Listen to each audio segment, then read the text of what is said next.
What is going on, everyone? It's your boy Luke here with our Saturday Showdown picks for the Valspar Championship. I'm actually going to be there in person tomorrow and on Sunday. I decided to pull the trigger on that. Just a lot of studs that made it through the cut. Of course, it should be a little bit more difficult over the weekend. So really looking forward to that. But here in this live stream, of course, going to give you our single round picks. We're going to start off with a review of today's slate, a little bit of a weather review for tomorrow, and then, of course, hop into our player pool. And fingers crossed, it looks like we have all of those technical errors fixed from yesterday, so should be good to go. Let's go ahead and start off with a review of today's slate. I can see there's a few of you already down there in chat, so looks like Catch Me If You Can asked if I saw Wesley Bryan's save on 17. Yes, he hit an absolute shank into those left woods, and yeah, had to make the cut to keep his chances of keeping his card alive. Went out there, saved a bogey after that shank, and then on 18, hit an absolute dart to 3 feet. Made that putt for birdie, got it back. So, yeah, I saw that. I was really happy for the guy. I think I was sweating him harder than he was in person. I mean, obviously kidding there, but yeah, the guy came through. So hopefully he can have a decent weekend, at least finish in the top 51. If he does that, he will be able to keep conditional status. If he finishes top 6, he gets his actual card. So I think that might be a little bit far-fetched, but hopefully he's able to finish there in the top 50. Let's go ahead and talk about today, though, which was a lot more difficult than what we saw on Thursday. In general, it was about half a stroke difference, but more importantly, in the afternoon, it was nearly 3/4, actually a little bit over 3/4 of a stroke difference. The scoring average was a little bit closer to par than what we saw for the other 3/4 of the first 2 rounds.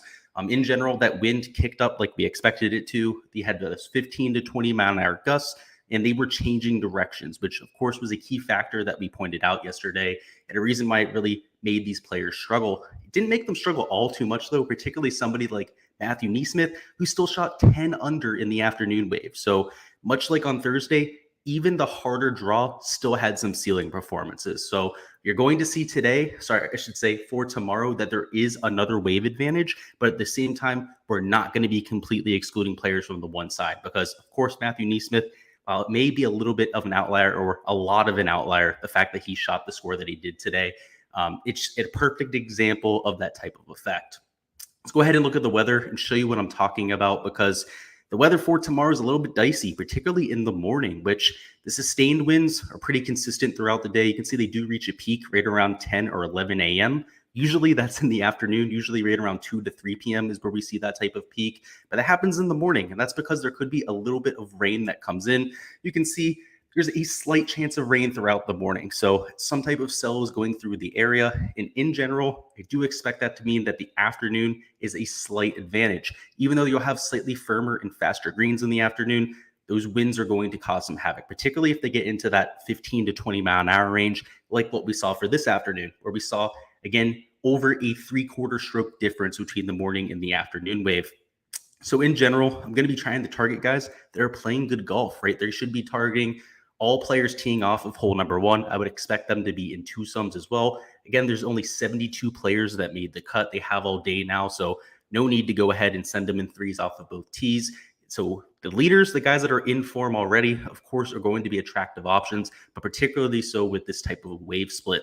Let's go ahead and hop into the player poll now. We'll catch up on chat as well before we start talking about some of the players on the board. We have Neil Ghost, who says, what about NeSmith in absolute God mode? That's what I'm saying, right? So the guys in the afternoon, it was difficult, but he still took the place low, right? So that's why you don't want to overreact to a lot of these weather splits. So in general, you want more guys from the morning today. I mean, most of the low rounds that were 4, 5, 6 under par today were from the morning, but at the same time, right, NeSmith went low, right? So you want to be at most, I would say, doing 5-1 type of splits, maybe 4-2 type of splits. That's probably the best way to go ahead and take it out. Tyler Sawyer says, what's up, boys? Glad to see some of you down there in the chat. Catch Me If You Can says the leaderboard names reminds me of their playing at the Heritage. Yeah, it's just like one of those North Carolina courses. A lot of those comps, Quail Hollow, RSM Classic, both of those golf courses, very similar. Not surprised. I mean, even Webb Simpson, right? The guy's a beast over there in North Carolina. He's showing up on the leaderboard. Tyler says, thanks for the content. I appreciate you guys for stopping by, showing all the love. Great that we're over 1K now. Just can't believe that it happened so fast. You guys are the best. Absolutely. Let's go ahead and start off with the player poll, though. Again, glad that we're able to share our screen today so that we can actually go through the player poll together. Let me go ahead and make it a little bit bigger for you guys so you can see. And of course, if you guys are watching this, make sure it's in HD, and I would recommend going in full screen as well. That way, all of the numbers on the screen are as big as possible for you. So let's start at the top of the board where I'm not necessarily impressed with anyone over $10,000. You have Colin Morikawa, Victor Hovland, and Justin Thomas. We'll get to JT here in a second, but let's start with Victor Hovland and Colin Morikawa because you can probably go ahead and lump them together. They've been very shaky to start the week. I mean, Hovland, a lot of that's probably due to the fatigue. Again, a lot of the mental aspect that we talked about yesterday. He looked extremely sloppy around the green and also on the greens for that matter. And Colin Morikawa at -4, he also looked really shaky into greens. He missed a bunch of greens again. He had a few pulls from time to time. He overhooked a few shots into greens. So overall, just I'm not excited about playing them. I'm not full on fading them in my contests either, but they are people that at 14 and 15% owned, I am going to be under the field on. Again, I'm going to have a little bit of access to them. They'll be teeing off in the morning in the harder of the two waves, but at the same time, they're people that I question their upside. The best players in the world, they of course could go nuclear at any point, but if first two rounds are any indication for those two, nowhere near the type of form that we're used to seeing from them. Justin Thomas will probably be in my player pool. Now, I may actually end up exiting out Victor Hovland and Colin Morikawa completely. So again, if you're on the Patreon, make sure you stay tuned to that. There should be an update a little bit later on tonight with my actual player pool. Of course, with like the fades and stuff like that. So there will be an update there. If I take Victor Hovland and Colin Morikawa out of my pool, I might be able to get leverage on Justin Thomas, right? I have him projected for 21% right there. Might come in closer to 25 or 30% owned tomorrow because of his position on the leaderboard. Again, placement points aren't a thing in round 3, but people love to play the leaders. But he's also playing in the better side of the draw. The unfortunate part is that Justin Thomas gained almost all of his strokes today on the greens, which of course is something that's a complete aberration. He made multiple putts of over 40 feet. He was somebody who looked more like elite putter rather than elite ball striker, Justin Thomas. And in general, that's not something that's sustainable for him. But on the contrary, on Thursday, it was the opposite, right? He went out there, he had the ball striking. He wasn't necessarily himself on the greens, and that's why he only shot 5 under par. The thing is, if he can combine both of those forms, the hot putting, of course, with the hot ball striking, he's capable of taking this place down low, just like Neesmith did today. So he's not somebody I'm comfortable full fading. Today, his 5 under round, you could get away with fading him like I did. But tomorrow, if he puts it all together, you're not going to get away with that. So I saw the putting today. If he continues that, it's going to be really hard to beat Justin Thomas over the weekend. So I don't have him down as a yes right now. You can see they're all down as blanks because I haven't made my final decision on the trio. But I'm definitely leaning towards playing Justin Thomas in a few lineups and full out fading them, if anything. The other stance I would take, right, the other thing that I'm considering is just playing under the field on all three of them, right? Playing like 15% Justin Thomas, 7 to 8% of both of these other guys. People that I'll definitely have leverage on, no matter what, whether I'm playing those guys or not, are going to be Xander Schauffele and Sam Burns. Both are striping the ball beautifully, particularly Sam Burns, who of course finds himself there in the top 5. Xander Schauffele, not quite as flashy to this point, but it also is going to come in with lower ownership. You can see 5% lower owned than somebody like Sam Burns, but also somebody I think that has higher upside. He's got a little bit of a hotter putter than a Sam Burns.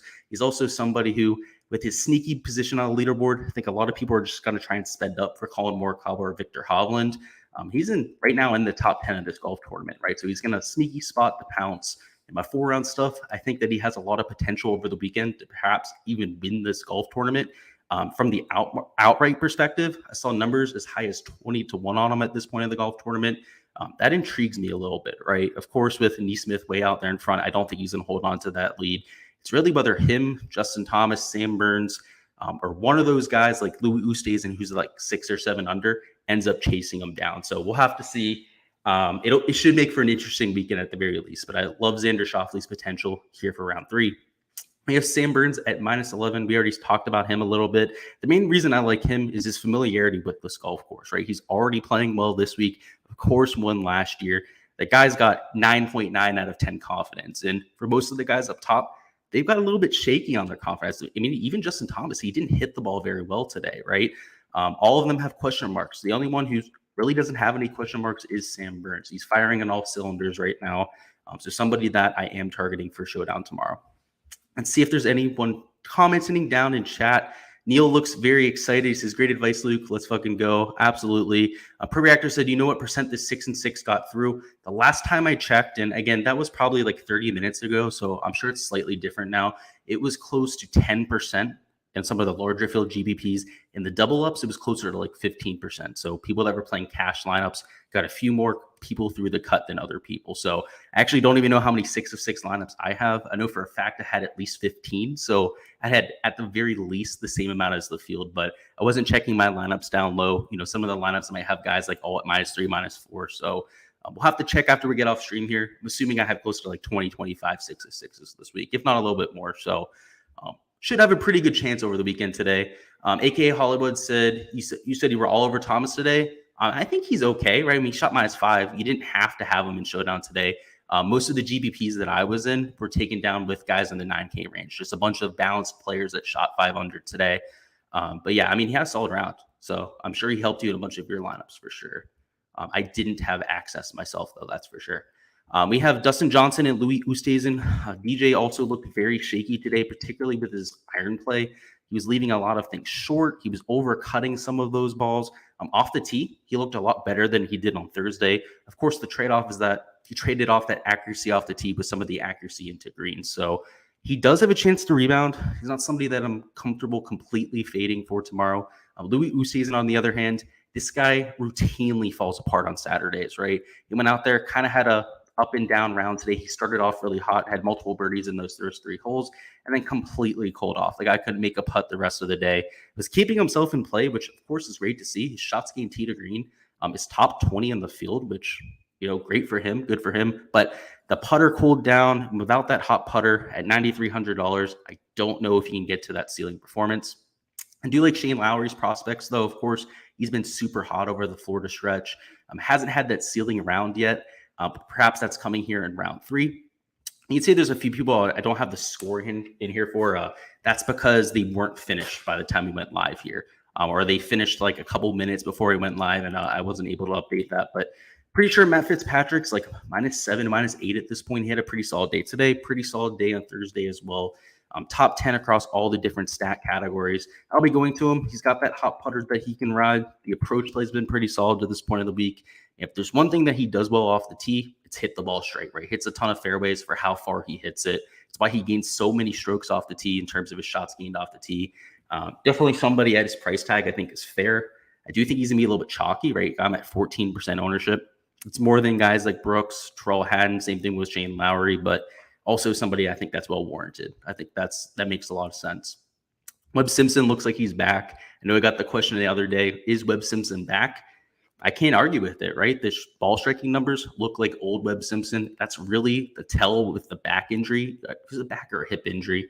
One of the two. He got surgery on it, right? He was dealing with recovery for a few months. The ball striking is what you're going to see with that injury, right? The putting, not really going to be affected by a back injury as much as your full swing. And the full swing has looked great for Webb Simpson this week. So I'm willing to say at this point that Webb Simpson is back. He might still be a little bit rusty, right? So you might have a few blow-up rounds, a few blow-up holes from time to time. But in terms of his ball striking, in terms of his baseline, is somebody that I'm willing to go ahead and dish out here in DFS again. We have Gary Woodland. He also looks like his old self.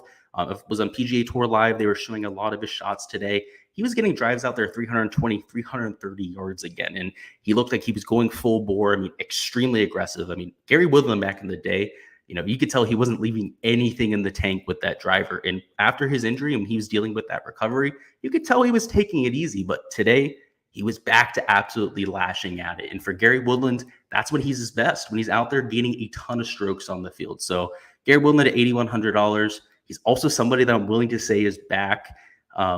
Ricky Fowler, not so much, right? Good thing he's not on this field. Good thing we don't have to talk about him. Him on the other hand, I don't think that he's back. Let's talk about a few guys in this high 7K range, which it's very soft pricing, which I like for this slate. Of course, a bunch of solid options at the top of this range, including Russell Knox, who hasn't had a good putting round to this point. The shots gained off the tee, the shots gained into greens with his approach has been pretty solid through the first 2 rounds. Somebody I'm willing to take a risk on, hoping he gets that hot putter. Kevin Kisner had the scorching hot putter today. He was making literally everything out there. So somebody I'm willing to go back to. If he just strikes it a little bit better, particularly off the tee where he had a few errant drives, Could put up something real low. Cameron Tringali at $7,700. I hate playing the guy, but over the weekend, this should be a perfect course fit for him. Super accurate off the tee, very accurate with those irons. Not really somebody that's aggressive, which kind of holds him back here in Showdown, but he could get it done with the putter, right? If he just makes a bunch of 20-footers tomorrow, could get to that 5 or 6 under mark, which with those wins in the morning, he will be in that morning wave.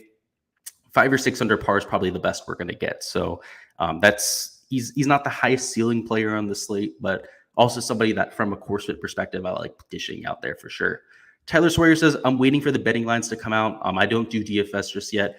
Yeah, so this type of info will help you out with that as well. The betting info usually drops like an hour or two after the slate. So yeah, this early information will help you out there. That's good. And Bovada straight up banned you. I've been banned from one of my accounts on Bovada as well. So definitely had that happen. Matthew says, OMG, can't believe Keegan missed the cut. Yeah, he actually wasn't in my player pool come this week, right? I went to Russell Knox and Adam Hadwin a little bit more, and as a result, I couldn't play him. So I don't hate to see it. He's actually helping my 6 of 6s and stuff like that. But you said, I can't believe it. I mean, I kind of understand that, right? He was grading out really well in the stats. He was somebody I was considering playing at the beginning of the week. So I'm right there with you. It's a little bit surprising to me for sure, but I'm okay seeing it. It's something that at least helps my lineups out. I know a lot of you out there had him, so that's a little bit unfortunate. But yeah, he goes full Keegan all the time. I'll have a good solid first round, and then I'll completely throw it away. Neil says, JT Stallings and Merritt made you money today. That's solid. That's good to hear, Neil. Stallings and Merritt went absolutely nuclear. Just for making everything out there. And Tyler says, Fitz has been playing really well lately and wants to impress his little bro. Yeah, I think there could be something with that, right? Narratives aren't something that I love going with. But just from a course fit perspective, yeah, he's perfect for it too. Completely agree. He's going to break through on the PGA Tour here at some point. It's probably going to be in his next like 5 to 10 starts out here, just consistently finishing there in the top 10. Just needs to have the around the green play be decent. It's really been killing him when he's been putting himself in contention. Let's move down into the mid 7K range and the lower 7s. Mito Pereira will consistently be in my player pool. He didn't have the best day today. Did make an eagle. It was just a ton of pars for Mito. He wasn't killing himself. It's not like he was playing sloppy golf. He was just hitting the ball to 20 feet, 2-putting on almost every single hole. So playing some boring golf. Perhaps he improves that proximity number a little bit, goes out there, gains 2 or 3 strokes to the field with the approach play rather than just being slightly above average. And that's how Mito Pereira could put up a ceiling round. I like going to Sahith Thagala. He's really showing us something this week. He started off with a 4-under round, which of course is excellent. Shot even par today, but it was a hard-fought even par. A lot of really clutch putts that he made down the stretch. And somebody that long-term, I think, is a lot better than people give him credit for, particularly with some of the finishes that we saw over the last month or so. So somebody I will be going to in Showdown in hopes that he gets that hot putter. Denny McCarthy, the guy's just an absolute animal on these greens. We've seen it at TPC Sawgrass, in general on Bermuda grass. And at the beginning of the week, I talked about the overseed a little bit, how perhaps the POA would be a little bit more influential, but it's very apparent from watching it on TV that Bermuda grass is the dominant grass. So I am going back to some of these Bermuda guys like Denny McCarthy that have shown a lot of success there. Same thing with Pan Kazire, right? He's gaining over half a stroke per round on Bermuda grass. And the best way to tell what the dominant grass type is, by the way, guys, is just look at it. And it's not something you're going to be able to do right away, of course, if you're new to golf. But if you see patches of different colors of grass on a green, that means it's Bermuda grass. So if you're going to know anything about golf, especially when it comes to agronomy, just know that, right? It's pretty obvious. I got into an argument on Twitter with someone about that today, and I was like, dude, just look at the greens with your own eyes. It's clearly Bermuda grass. And of course, the announcers talked about it a bunch of times today as well. But that's something that you can put in your back pocket, a little tip of knowledge for agronomy. Svensson started off really hot. He was 5 under par through 7 holes. Ended up kind of faltering down the stretch, making some bogeys. Couldn't get anything in the cup, but his ball striking is immaculate, especially with some of those long irons, which is the preferred range this week. Same thing with Nick Taylor, an absolute beast with those 175 plus iron shots. Michael Thompson also had a decent round today. He's shown some flashes in Showdown over the last 3 to 4 months. Goes out there, is capable of shooting 6 or 7 under par. Just unfortunately has a lot of blow-up rounds, right? So that's why Michael Thompson in 4-round stuff isn't quite as attractive as an option, but in Showdown, definitely at least has the ceiling there. Same thing with Grayson Sigg, also a very aggressive player, also can get very hot with the putter. Austin Smotherman shot even par today, was better in round one, but in general, the ball striking has been there. It's just the putter that escaped him today. So if he can get back to his roots, go out there, start getting some strokes there, I expect him to do well. Davis Riley has impressed in both rounds one and round two. Of course, was one of our leverage plays down low, somebody that I will be going back to. Curtis Thompson, we played him in our showdown today. I believe he shot 2-3 under par, whatever ended up being. He was at like $6,200. It was enough, right? A lot of those lineups that had ended up cashing. So at $6,400, he's a little bit more expensive, I believe, than what he was yesterday. But somebody I am willing to go back to. And down low, Brandon Hagee had a solid round today. I believe shot 4 or 5 under par. One of those two I know for a fact. And he was also pretty much the dead minimum on the slate, and somebody that paid off today, and somebody I'm going right back to. He's got the ball striking. He's an aggressive player, has had those ceiling rounds in the past, and you can't really say that about a lot of the other guys down low. A lot of the other guys down here are a little bit less aggressive, and got to gain like 5 to 6 strokes with the putter to shoot anything miraculous. Let's catch up on the chat here a little bit. And then, Cash says the weekly Keegan Bradley subtle dance of recency bias. Yeah, it happens, man. I mean, he was a decent play by the numbers. That's why at the beginning of the week, I was like, I guess I got to put Keegan Bradley in my pool, because if I remember correctly, he was like top 5 recent form ranking. He was like top 15 for my course ranking. So I was like, he's like somebody I have to play, right, per the numbers. But when it came down to actually building my lineups, I was like, I can't play 35% Keegan Bradley. It's like, then I can't play a boy Adam Hadwin, right, who's in first place right now, or Russell Knox, who actually liked a little bit more this week. So I got a little bit lucky, because usually he would have been in my player pool and probably somebody I had a ton of leverage with. But yeah, man, he's a ticking time bomb. I played him at the Players. It paid off, but more often than not with Keegan Bradley, you're going to get something like this week where he just completely frustrates you, because he puts himself in position a lot more than everyone else. He's just complete dog shit with the putter. So he's not able to cash in when he has those opportunities. Let's go ahead and share our screen now. Go over to Draftkings and talk a little bit of strategy before we hop on out of here. Let's bring up some contests. There we go.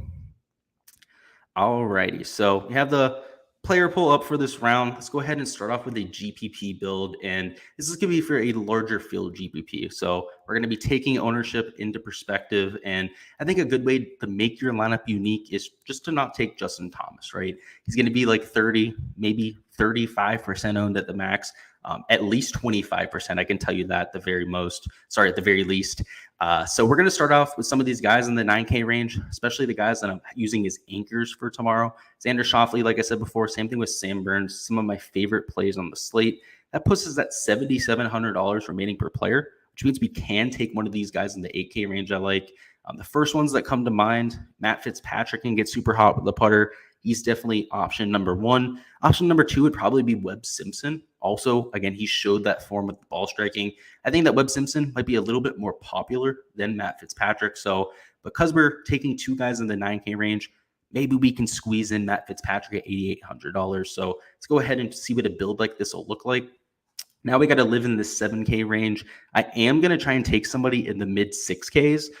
One thing that I've noticed for GPPs is the winner always has somebody in the 6K range. Like week in and week out, there's always somebody in the 6K range. So unless you're playing in a smaller field GPP, you should almost be forcing one into all of your lineups. And a lot of that comes down to upside, right? In order to capture a lot of these guys that finish in the top 10, 4 or 5 of them are usually going to be $8,000 plus. And to fit all of those guys into a lineup, you got to take somebody down low. So let's go ahead and be a little bit more aggressive with this build than you might be comfortable doing so. And again, that's what I recommend for these large field GPPs. I found a lot of success doing so. Let's go ahead and try and squeeze in somebody like Russell Knox. Like I said before, if he can find that hot putter, could certainly go out there and put something low up. Let's take somebody else in the 7K range. Let's take Mito Pereira. Like I said, if he just sharpens up the iron play a little bit, could post something in the low 60s. That puts us at $6,700. That should be low enough here on the board. Might even be able to leave some salary on the table, which for these large field GPPs isn't a bad idea at all. So let's go ahead and try and do that. First guy that comes to mind for me, Davis Riley, right? Davis Riley's been an absolute stud to this point of the week. And yeah, let's just go with him, right? He's the clear pick there. He's playing in the afternoon, so he'll have the better conditions. So in general, this has 4 guys playing in the afternoon, 4 guys that are in the top 10 of this golf tournament, and then 2 guys that are teeing off towards the morning. like I said before, you don't want to just be playing all guys in the afternoon, because if Matthew Neesmith taught us anything today, crazy rounds are possible in difficult conditions. So definitely something that I'd be going with in a large field type of GPP. Oh, didn't mean to stop sharing my screen there. Let's go ahead and bring that back up, and then we'll hop into the cash lineup. Let's hop on the question. I see that there's a question down there. Per Reactor says his putter. Yeah, that's Keegan Bradley. He's just so tilting with that putter. I believe he missed multiple putts from less than 5 feet today. I know he missed a 3-foot 6-inch putt that he left short. So yeah, that's pretty hard to do. Neil says for the biggest leverage, get a guy in the 6K range. Yeah, exactly. So one of those guys down low that's been playing decent to this point. So somebody that's like 6-7 under par. That's going to be teeing off, let's say, close to like noon, something like that. That would be a good way to do that, because these guys in the 6K range are typically like 0.5, 1% owned at the very most. Sometimes a little bit more if they're in the actual top 5 of the event. But if you target somebody that's in like 10th, 15th, maybe 20th place right now, that should be a late enough tee time. So I would agree, Neil. I think that's a good way to go ahead and approach that. Let's go ahead and talk about a cash lineup now. So in cash, we don't have to be as aggressive in taking somebody in the 6K range, right? We can try and live in those 8, 7Ks, take our guy up top that we really like. So in cash, Justin Thomas is going to be extremely popular, probably at least 50% owned in cash contests. So somebody that I'll definitely be going with there, at least in that format. In terms of a second man in, I mean, Matt Fitzpatrick would be an ideal second man in, but perhaps we can be a little bit more aggressive with it. Let's go ahead and put Sam Burns. He's at the top of the leaderboard. He's going to get the better of the 2 draws. Also somebody who's been in good solid form to this point. Now we got to take somebody in this 8K range. I mean, Adam Hadwin's going to be super popular. Let's go ahead and just pop them in there. See if we can make a build with 3 guys that are relatively expensive. That puts us at $7,100. So if we can find 3 plays at the bottom of the 7K range that we feel good about, could be a solid lineup here. So see, Svensson's a really solid player. Again, the approach play to this point of the week has been solid. Just was a little bit let down by the putter on the back 9. Still, again, put up 3 under round, which for his price tag was pretty solid. At $7,100, Nick Taylor, somebody that I like. And lastly, at $7,200, our last man in. I'd prefer for him to be playing in the afternoon, just because we already have 2 guys that are playing in the morning. So Joseph Bramlett. Yeah, Joseph Bramlett's somebody we're going to go with. He's $7,200. He's going to be teeing off in the afternoon, and he's also going to be really low owned. I would expect Bramlett to come in like 3 to 4% owned. Nick Taylor in that same type of range. So even though guys like Hadwin, well, I guess for cash, it's not necessarily so much important. So let's go ahead and maybe not take Joseph Bramlett, right? We can take somebody a little bit safer. I got a little bit confused there about this lineup, but the rest of these guys are very solid for cash. I mean, we could even take Bramlett, right? He's on the solid side of the draw. The unfortunate part is you have Spawn on the other side of the draw. He can consider taking him. Michael Thompson, he's at -4.